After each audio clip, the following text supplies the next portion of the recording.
Meus irmãos, convido vocês a abrirem 2 Timóteo, 2 Timóteo, capítulo 3, vamos fazer a leitura do versículo 14 até o 17.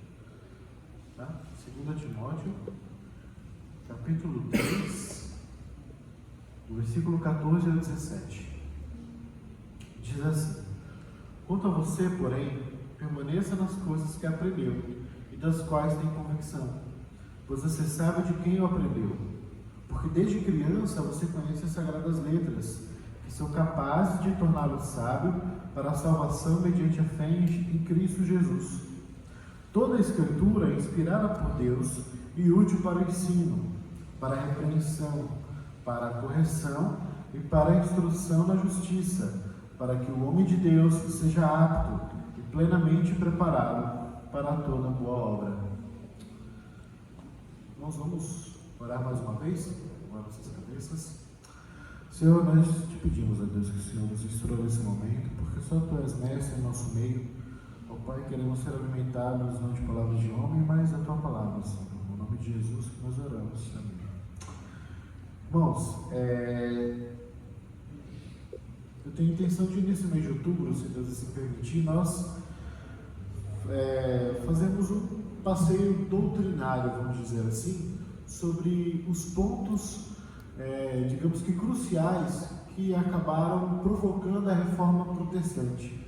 Porque no dia 31, no último dia desse mês, é o dia, digamos que é o marco, como se fosse uma espécie de aniversário da reforma protestante, que ocorreu, ou melhor, teve seu início, este marco, em 31 de outubro de 1517, quando Lutero ele fixa nas portas da igreja da cidade onde ele era professor universitário e ele era monge, Wittenberg, no interior da Alemanha, ele fixa 95 teses para debate com outros padres, outras pessoas da igreja. Enfim, ele discutiu uma série de coisas, não eram poucas teses para serem debatidas, eram 95, e desde então se desenrolou, o resto é história, Acabou que a reforma tomou proporções muito maiores. O intento de reformar a igreja, no sentido de mantê-la unida, não deu certo. Acabou que houve divisão, porque Lutero e outros reformadores foram excomungados, ou seja, foram pedidos para se retirarem da igreja. E o que temos hoje é um cristianismo bastante diverso, com vários ramos, e um desses é o protestantismo, do qual nós fazemos parte. E é uma razão de ser. Por que é que nós somos protestantes e não católicos romanos? E não ortodoxos orientais? Há uma razão disso. Então é muito bom que nós tenhamos consciência a respeito dessas questões. Eu creio que será muito oportuno para nós. Essas doutrinas, elas são chamadas comumente na teologia de 5 solas, Somente a Escritura, sola Escritura, somente a fé, somente a graça, somente Cristo e somente a Deus a glória. São 5 somentes que a reforma, digamos que reclamou a respeito da doutrina que era vigente na época e que precisava ser modificada. Hoje nós vamos tratar então do primeiro sola. São 5 domingos, cada domingo a gente vai tratar de um desses pontos doutrinários fundamentais. Por quê? Porque é uma série de outras doutrinas que são comuns a todos os cristãos. Por exemplo, o credo apostólico, eu creio que muitos aqui devem conhecer, ele é um credo que todo cristão ele confessa, ele ora ou reza na linguagem do católico romano. Por quê? Porque ali é uma crença básica de todo e qualquer cristão, não importa se ele é protestante, e se ele é protestante reformado, ou se ele é pentecostal, ou se ele é católico romano, ou se ele é ortodoxo oriental, não importa, ele vai confessar aquele credo a respeito da Trindade, da segunda vinda de Cristo, da ressurreição, da igreja, enfim. Mas há pontos que digamos que tem diferenças, E é por isso que não há uma igreja, uma denominação só. Há uma igreja só no sentido espiritual. Deus conhece os seus eleitos. Deus conhece aqueles que são de fato dele. E eles estão espalhados em diversas denominações mundo afora. Mas a igreja visível, ou seja, aquilo que nós vemos, de fato está dividida em várias denominações, e as denominações divididas em outras pequenas denominações, enfim. A igreja sempre foi diversa, na verdade, desde o início, a respeito disso. E há uma razão, irmãos, de sermos protestantes e não sermos católicos romanos. Nós não obedecemos ao Papa, por exemplo. Isso está muito relacionado, inclusive, com a doutrina que veremos hoje. Como que ela é importante para a nossa vida? Que é a doutrina de somente a Escritura. Só a Escritura. Esse é o primeiro ponto doutrinário que eu quero que nós reflitamos hoje. E a passagem que nós vamos considerar, ela fala exatamente a respeito disso.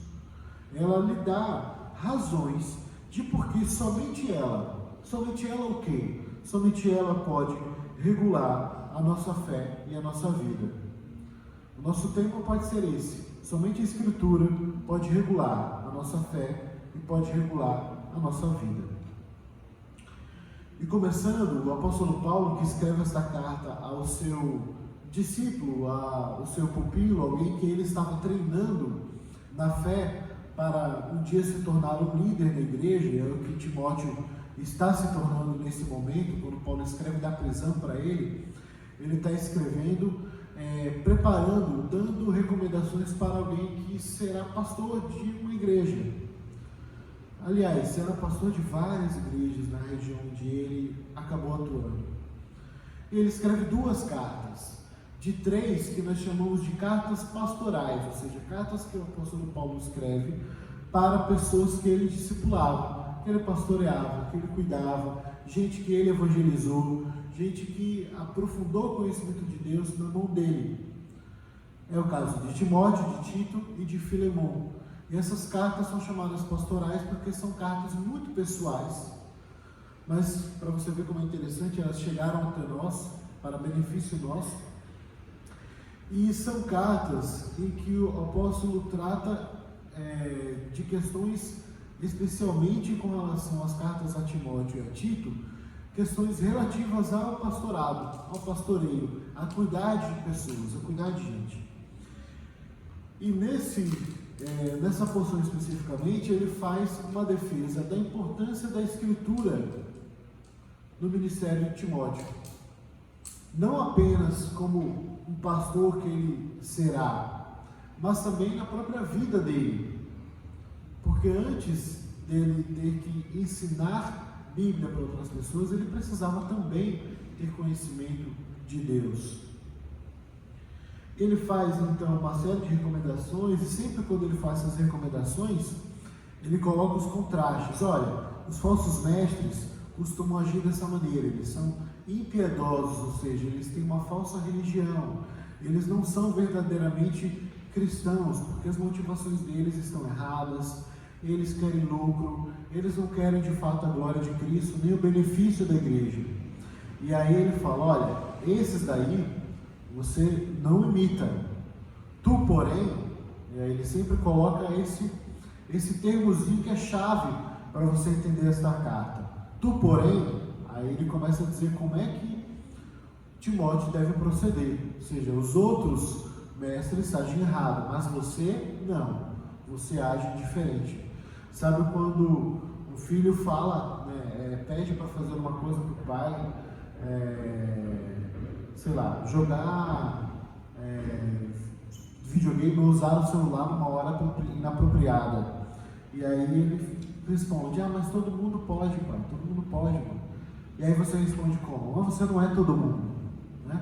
É basicamente isso que Paulo também está dizendo para Timóteo. Você não é todo mundo, você não é os outros mestres falsos, você é alguém que realmente tem uma fé firme e não fingida. Então ele começa exortando Timóteo dessa maneira, fazendo um pronunciamento com autoridade e chamando ele para um caminho diferente desses falsos mestres. Esse primeiro ponto, que são os versículos 14 e 15, ele pode ser declarado da seguinte maneira, e é esse o recado dele para nós: permaneça na palavra que o leva para Cristo. Esse é o recado de Paulo a Timóteo, Esse é o recado de Paulo para nós hoje, da palavra de Deus para nós. Olha, permaneça na palavra que o leva para Cristo. Por quê? Porque você precisa aprender da palavra de Deus. Olha como ele começa, ele diz: você, porém, permanece nas coisas que aprendeu. Ou seja, pressupõe que há uma ação de fato em busca de aprendizagem, em busca de conhecimento. Ele devia ser alguém que lia, que estudava, que ouvia sermões, que ouvia aconselhamento, que estudava em grupo, enfim, que procurava aprender, se aprofundar. Muitas vezes a gente pensa, por exemplo, que a gente consegue aprender uma habilidade nova fazendo um curso, comprando um curso, comprando um livro, né? Poxa, estou precisando de um skill novo aí para o meu trabalho, enfim. E aí eu procuro lá no Udemy, naquela plataforma de cursos, um curso que cai bem no que eu estou precisando. E eu compro. E parece que eu já me satisfaço por osmose, aquele conhecimento entrou na minha cabeça e eu já sei tudo. Não é assim. A aprendizagem é uma coisa ativa, ou seja, não me basta apenas adquirir livros, comprar cursos, eu tenho que de fato me dispor a ler, a estudar. Com a palavra de Deus também não é diferente, é do mesmo jeito. E ele já pressupõe isso, que ele aprendia, e não bastava aprender apenas intelectualmente, irmãos.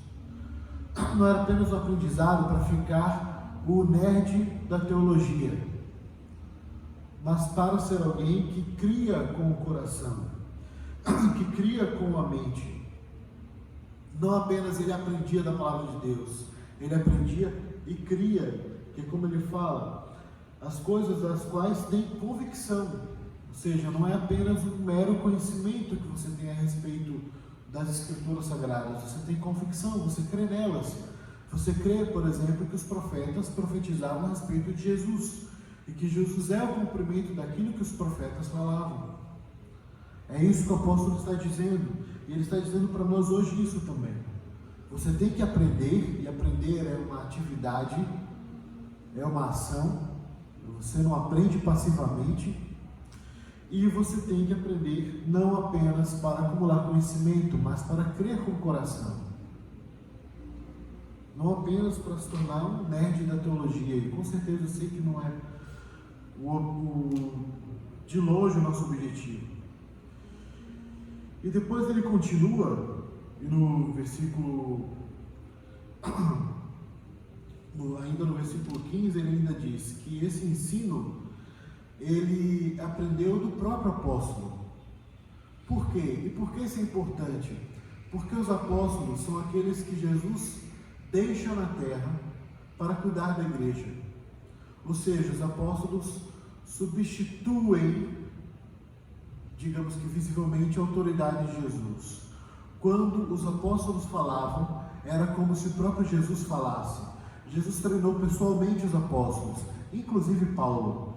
Paulo foi alguém que foi convertido pelo próprio Jesus, aparecendo a ele visivelmente, fisicamente, no caminho para Damasco. Por isso ele se qualificava como apóstolo. Ele não recebeu o evangelho de um outro apóstolo, ele recebeu do próprio Jesus. E passou 3 anos sendo discipulado pelo próprio Jesus. Ou seja, ele não recebeu de outras pessoas, de terceiros, ele recebeu da fonte. Então ele tem a mesma autoridade que os outros 12 apóstolos. Para dizer isso: olha, você aprendeu de mim, pois você sabe de quem eu aprendeu. Você aprendeu de mim, ou seja, você aprendeu aos pés dos apóstolos. Então o conhecimento que você tem é um conhecimento bom, é um conhecimento verdadeiro que vem da fonte. Porque quando os apóstolos falavam, é como os profetas do Antigo Testamento falavam. Os profetas diziam: assim diz o Senhor. Ou seja, eles falavam em nome de Deus. E como é que você provava um profeta no passado? Se aquilo que ele falava realmente tinha aderência à realidade, ou seja, era uma coisa que realmente acontecia, se era factual. Se não fosse, ele era um mentiroso. E havia falsos profetas, muitos falsos profetas no meio de Israel. Mas o apóstolo está dizendo que não é o caso dele. Ele é alguém que recebeu do próprio Jesus o ensinamento, e agora passa para Timóteo, e agora passa para nós. Ou seja, o ensino dos apóstolos permanece autoritativo para nós hoje, é autoridade sobre nossas vidas. Por isso que não apenas nós temos o Antigo Testamento, mas o Novo também, porque o Novo foi escrito pelos apóstolos ou por gente discipulada, digamos que tutelada, né, tutoriada por eles, que são os evangelistas, por exemplo. E esse ensino ele é transmitido pela própria igreja hoje. É o que a Igreja Católica chama de sucessão apostólica, que para eles é uma coisa muito específica relacionada ao episcopado de Roma. Mas não é assim. Sucessão apostólica de verdade, na verdade, é uma sucessão a respeito do ensino que é transmitido. Como é que há uma sucessão apostólica? À medida que o ensino dos apóstolos é transmitido de geração em geração pela igreja. Por isso que a igreja, ela continua tendo líderes, tendo pastores, não tem o mesmo peso dos apóstolos, de modo algum. Porque os apóstolos tinham revelações da parte de Deus, eram uma função dentro da igreja muito especial, como a dos profetas, como a de Moisés. Mas no caso dos pastores e líderes que a igreja levanta através dos tempos para continuar discipulando a igreja, o que é que eles devem fazer? Não inventar novos ensinos, mas apenas transmitir o ensino dos profetas e dos apóstolos. Pronto. Isso é uma sucessão apostólica de verdade. Ou seja, o ensino que os apóstolos receberam de Jesus sendo passado de geração em geração. Porque aí a igreja, ela não é apenas unida espacialmente, mas ela é unida no tempo. Ou seja, a mesma fé daqueles irmãos de 2000 anos atrás, de 3000 anos atrás, de 500 anos atrás, é a mesma fé que a nossa. É a mesma esperança, no mesmo Messias, no mesmo Jesus. No versículo 15, ele fala que desde criança ele tem recebido essa instrução, que não apenas seu discipulado, ou usando um termo bem teológico, catequese, que é um termo muito pouco usado em igrejas evangélicas no Brasil, mas ele é um termo, gente, cristão, assim, de qualquer denominação, inclusive protestante, né, que é o discipulado inicial. E ele fala: olha, você recebeu de sua mãe e de sua avó. Ele fala isso no início da carta. Ele fala: desde pequeno você tem aprendido. No início da carta ele fala a respeito de Eunice, a mãe de Timóteo, e Lóide, a avó de Timóteo, que eram mulheres judias. Timóteo era judeu etnicamente, então por conta disso, e que não apenas eram judias, mas também eram mulheres crentes em Jesus, e passaram essa fé para o jovem Timóteo desde que ele era pequeno. E aí vai um bom aviso para nós, de que se nós temos filhos, não pense que é muito cedo para discipulá-lo. Não pense que é muito cedo para ele participar de uma escola dominical, para ele ser ensinado em casa. Gente, é incrível como crianças, por menores que sejam, aprendem, e aprendem muito rápido. Então, discipule os seus filhos como Eunice discipulou o seu. Isso já é de uma grande utilidade para nós. Se você foi discipulado, se seus pais também te trouxeram à igreja desde pequeno, te ensinaram a orar em casa, a ler a Bíblia, a valorizar o Evangelho, valorize isso também, agradeça a Deus por conta disso e passe adiante. Você também, quando você discipula um filho, você está transmitindo o ensino apostólico, o ensino dos profetas a ele. E ele diz isso, continuando, dizendo que ele desde criança conhece as Sagradas Letras. Sagradas Letras são as Escrituras. Aqui, especificamente, ele está se referindo, em particular, ao Antigo Testamento, né? Por quê? Porque é pela Bíblia que nós chegamos à fé em Jesus Cristo. Por isso que ele diz que essas Sagradas Letras são o quê? Dão a ele, melhor dizendo, sabedoria para a salvação, mediante a fé em Cristo Jesus. Irmãos, não há outro caminho Não há outro testemunho, por exemplo, mais robusto a respeito do ministério de Jesus, daquilo que Jesus fez, para além do Novo Testamento. São poucos, por exemplo, os outros documentos históricos. O Novo Testamento é um documento histórico também. Na verdade, ele é o mais abundante da antiguidade. Não tem nenhum documento de nenhuma civilização com tantas cópias em períodos tão próximos quanto o Novo Testamento tem. E cópias muito próximas umas das outras, assim, coisa de você ter mais de 99% de similaridade, ou seja, de muita pouca variação. Então, o documento histórico realmente de muita valia. Mas nós devemos reconhecer que ele é o grande documento que testemunha a respeito de Jesus.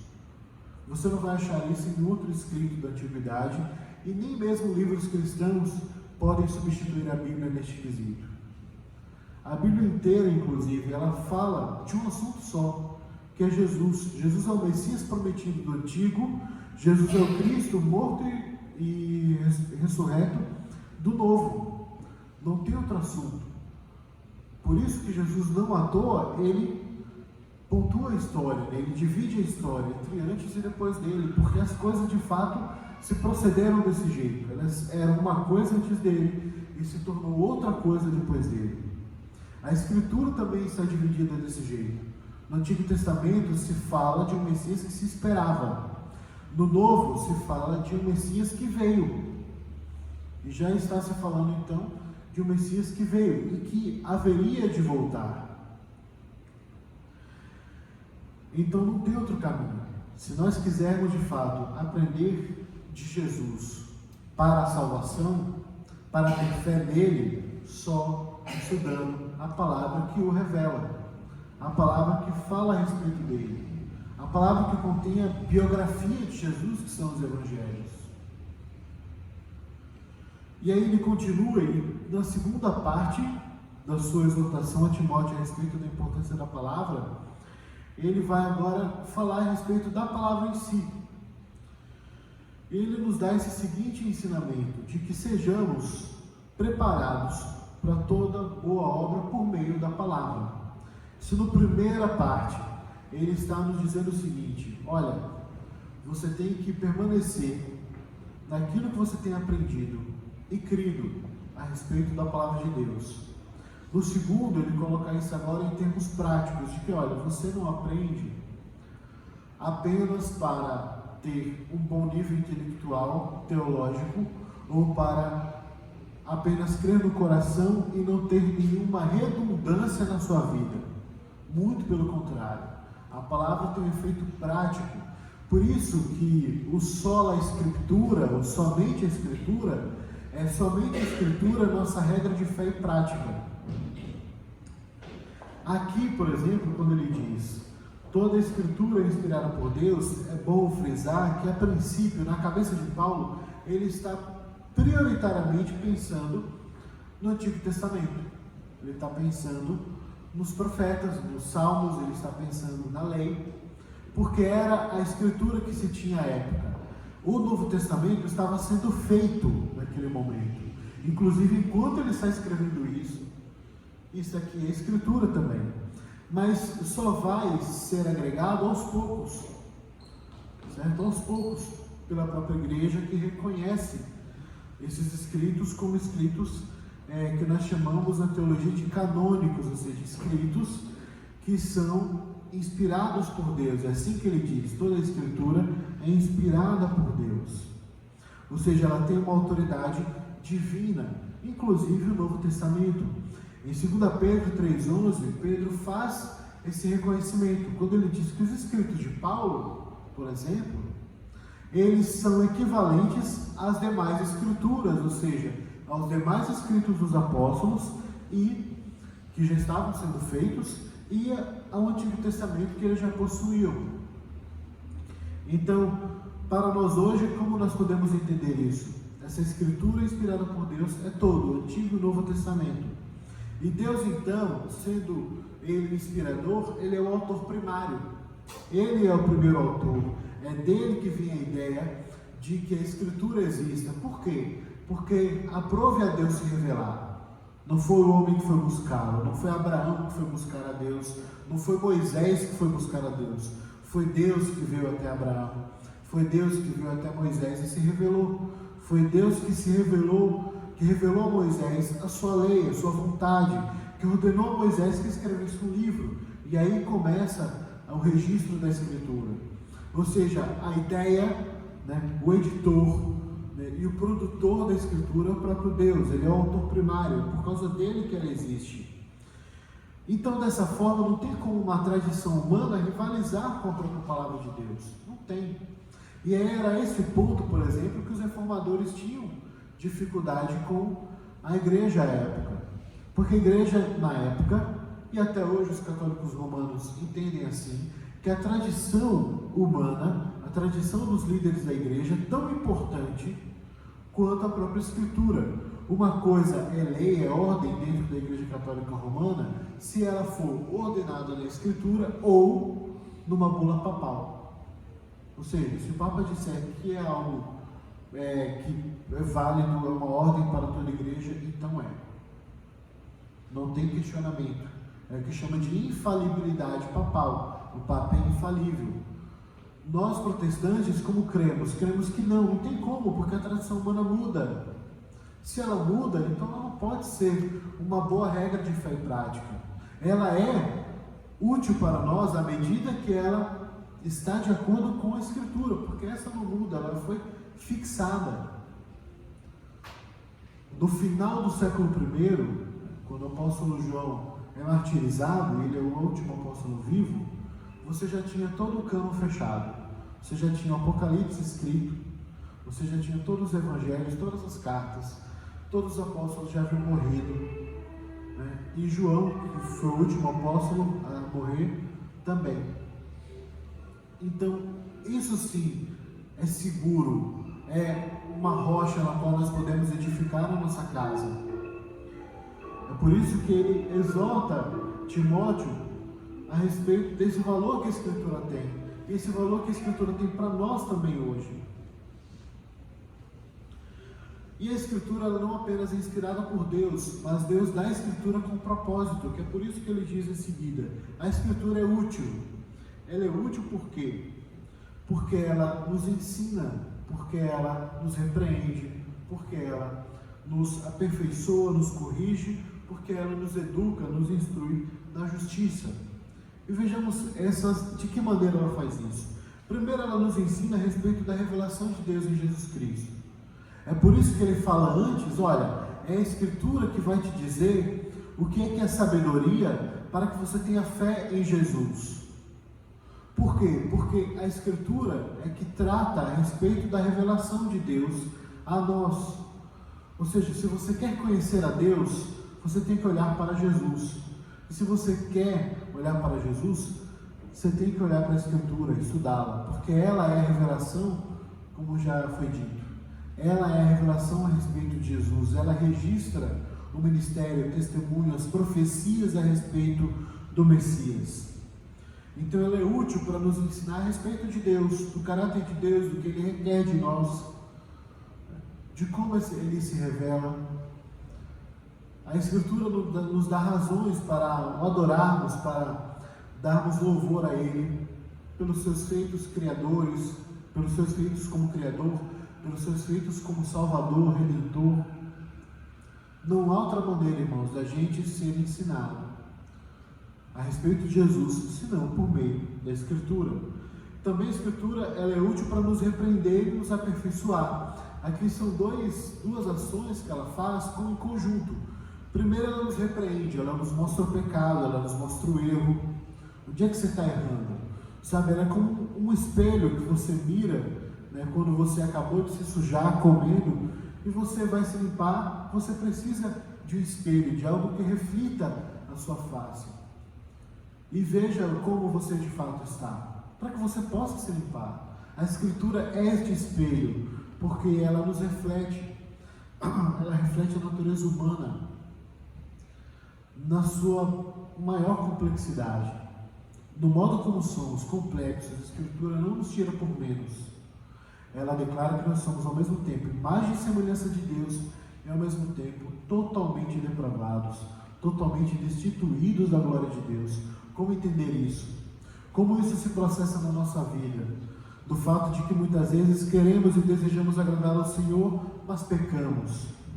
E como é que nós sabemos que nós pecamos? Porque olhamos para a Escritura e ela nos diz: não cobice, mas nós cobiçamos. Não furte, e nós furtamos. Não desonre seus pais, e nós desonramos. Não tem outros deuses, e nós acabamos criando deuses para nós. É ela que nos mostra a repreensão, mas ao mesmo tempo ela não nos deixa apenas com a sentença condenatória. Ela também nos diz como é que nós nos livramos do pecado. Ela também nos fala a respeito de como seguir um caminho melhor, um caminho de salvação. Então ela não apenas repreende, mas ela aperfeiçoa o nosso caminho. Ela nos corrige, ela nos dá uma nova possibilidade. E por fim ela nos educa na justiça, que está ligado ao que ele fala em seguida no outro versículo, a respeito do fato de que a Escritura, não apenas ela é inspirada por Deus, não apenas ela tem utilidade para nós, como ela tem um objetivo nessa utilidade, enquanto instrumento de Deus para transformar as nossas vidas. Porque ela também nos educa na justiça, ou seja, ela nos capacita e nos prepara para toda boa obra. É por meio da Escritura que você sabe também o que é que Deus requer de você, como você pode abençoar outras pessoas. É por meio da Escritura que ela te diz, que o Senhor disse aos seus discípulos, que olha, aquilo que você quer que os homens façam a você, faça você também a eles. Ela nos dá o caminho, ela nos capacita para isso. Ela nos fala, por exemplo, que se nós não buscarmos poder do alto, nós não agradaremos a Deus, nós não faremos obras maiores do que aquelas que Jesus fez. Jesus mesmo diz isso, que nós faríamos obras maiores do que as dele. De que jeito? A Escritura então nos capacita para fazer essas obras muito maiores do que aquelas que o próprio Senhor Jesus fez no seu ministério terreno. Não tem outro caminho. Somente ela pode nos capacitar para fazer as boas obras que Deus mesmo preparou para nós antes da fundação do mundo. Percebe como é o próprio movimento. Primeiro, a Escritura nos convence e nos dá fé. O Espírito nos dá fé por meio do conhecimento da Escritura, para depois nos dizer como é que nós devemos viver. Aí vem as boas obras como estilo de vida, que a própria Escritura nos fornece e que é o seu objetivo. O objetivo final da Escritura é esse: é nos capacitar para toda boa obra, é nos tornar preparados. Não é satisfazer curiosidades místicas, oferecer uma chave para o sucesso, sabe, código da Bíblia, essas coisas, irmãos, esquece, não tem. Numerologia bíblica, esquece, isso é misticismo. Deus não é Deus de segredos, ele se revela, então ele é de coisas às claras. A igreja não é uma seita, não tem iniciados, percebe? Ela é livre. A porta da igreja está aberta para qualquer um entrar e ouvir o Evangelho, é assim. Deus se revela, não tem coisas escondidas, não tem câmara escura onde você tem que entrar, não tem segredos que você tem que aprender da Bíblia, numerologias. É muito mais simples nesse ponto de vista do que o que imaginamos estudar a Bíblia. E aí eu concluo, irmãos, reafirmando isso: somente a Escritura, então, é a nossa regra de fé e prática. A tradição não pode nos tornar sábios para a salvação. Nem a ciência humana nos tornará aptos às obras as quais Deus preparou para que andássemos nelas. Cada um com o seu papel. E o papel da tradição é um, o papel da ciência é outro. Mas o que te dá conhecimento para a salvação e para a educação da justiça é somente a palavra de Deus. E é interessante, tem um vídeo, para terminar, muito legal, que eu recomendo a vocês. Um vídeo bem curtinho de um pastor americano chamado John Piper. E o vídeo se chama assim: a TV é chata. E ele argumenta, na época dele, TV era muito mais utilizado como passatempo do que internet. Hoje, né, trazendo 20 anos depois para o nosso momento, poderíamos dizer que TikTok é chato. TikTok é chato diante da Escritura. É isso que ele quer dizer. A Bíblia não é chata. Por que ela não é chata? E ele vai numa conclusão muito lógica. Porque é o Criador falando conosco. E por meio das experiências de homens e mulheres comuns como nós. Mas é o Criador. Como pode o Criador do universo ser alguém chato? Não é.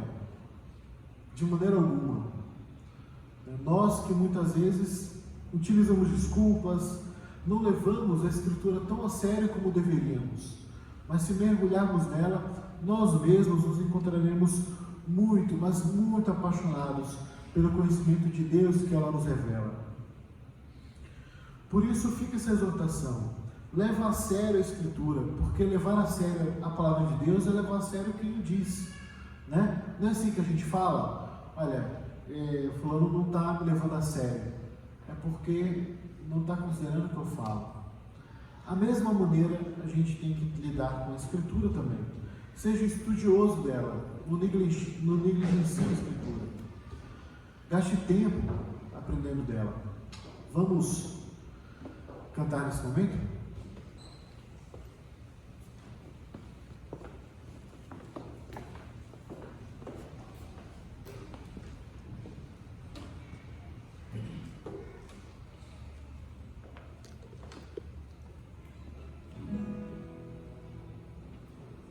Jéssica?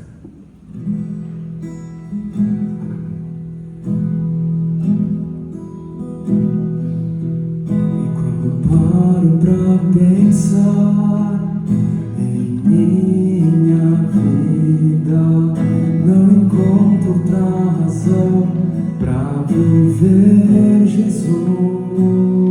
Quando paro pra pensar em minha vida, não encontro outra razão pra viver Jesus, a não ser te amar, a não ser te servir, a não ser te obedecer e andar por onde queres que eu vá.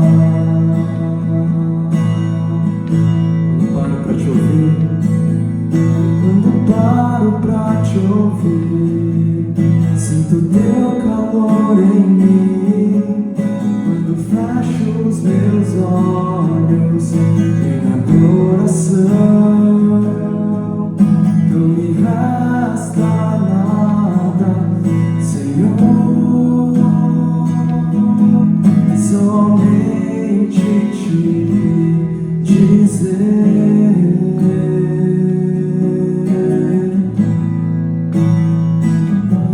eu te amo e te quero, tu és meu tudo.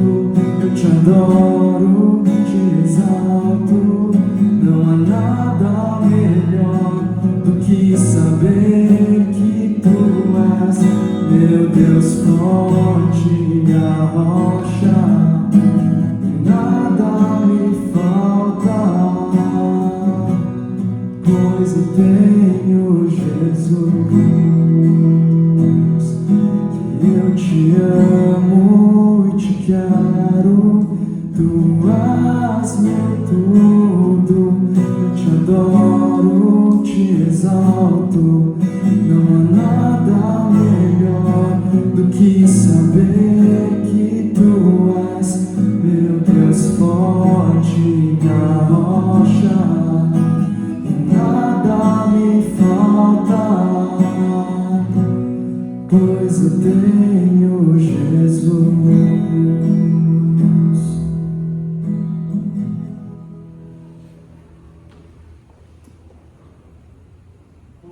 Vamos orar mais uma vez, curvar nossas cabeças e...